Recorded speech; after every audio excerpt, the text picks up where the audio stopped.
Niingon magod si vlogger Crisetsu, nagwat gyud in tawon sa Facebook Radyo Mandong Radyo Manabi.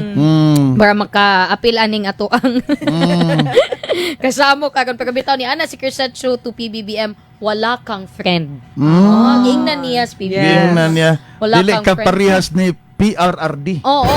PRRD. Oh. Yes. Nga daghag friends. Unsa ganito iyang post Radyo Manabi? Sige daw day.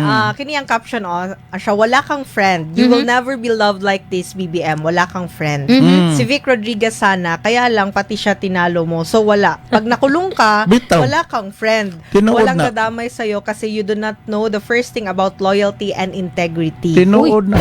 Kanang si Ito yung statement Vic Rodriguez. kanhi man na niya Pinakadikit ni Bongbong Marcos kana ES si po Vic ba niya? Rodriguez. Kanhi ES niya Radyo Mando? Oo, executive secretary. Yes. Unya iya pag yun ang pagsugod, iya yun ang abogado.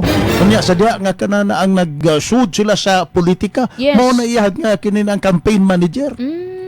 Si Rodriguez so kung naay mas ikuan pa bas kanabitaw sa tanan ba gawas kang Lisam Barcos Yes. sa mas nakabaw gawas mga anak magkakasamang Bongbong kana si kuan si Vic Rodriguez mas labing nahibaw kung sa gina magkakasama ng abilidad anang ato ang presidente karon.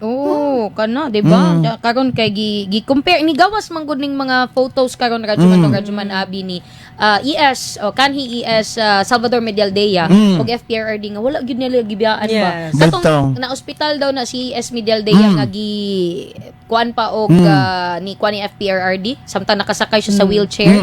Oh no, tapos karon daw nga si FPRRD nang hinahanglan sa iya ha.